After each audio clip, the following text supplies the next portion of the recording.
একটা নতুন রান্না নিয়ে চলে এলাম।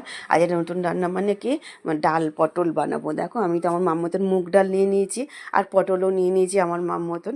নিয়ে আমি পটলটা ছাড়িয়ে কেটে সব কিছু রেডি করে নিয়ে চলে এসেছি। চলো শুকনো কড়া বসিয়ে দিলাম।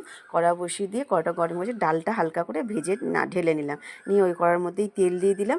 দিয়ে পটলগুলো একটু দিয়ে দিলাম তেলের মধ্যে, দিয়ে আর নুন ছড়িয়ে দিয়ে অল্প করে একটু ভেজে নেবো, নেড়ে চেড়ে ঢেকে দিলাম। আর ঢাকা দেওয়া হয়ে গেলে আবার হালকা করে ভেজে ঢেলে নিলাম। নিয়ে এবার সাদা জিরে, তেজপাতা, শুকনো লঙ্কা, গোটা গরম মশলা ফোড়ন দিলাম। দিয়ে আমাদের টমেটো কুচি দিয়ে দিলাম। দিয়ে একটু আদা বাটা দিলাম, একটু ধনের গুঁড়ো, জিরের গুঁড়ো, সব কিছু মশলা দিলাম। দিয়ে নেড়ে চেড়ে নিয়ে এবারে একটু হলুদ দিয়ে ডালটাও দিয়ে দিলাম। দিয়ে নেড়ে চেড়ে নিয়ে পটলটা দিলাম। এবার দেখো মাপ মতন জল দিলাম, যে ডালটা তুমি একটু হালকা করে সিদ্ধ করে নিয়েছিলাম পাশের দিকে। দিয়ে ডালটার সাথে একটু নুন দেওয়া আছে।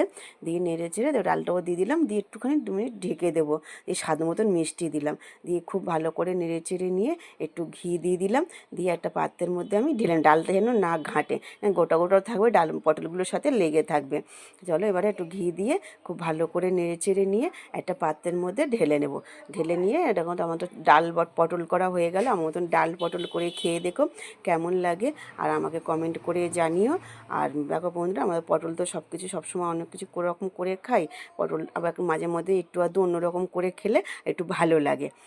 ভালো লাগলে আমার পাশে থেকো আর বন্ধুদের সঙ্গে শেয়ার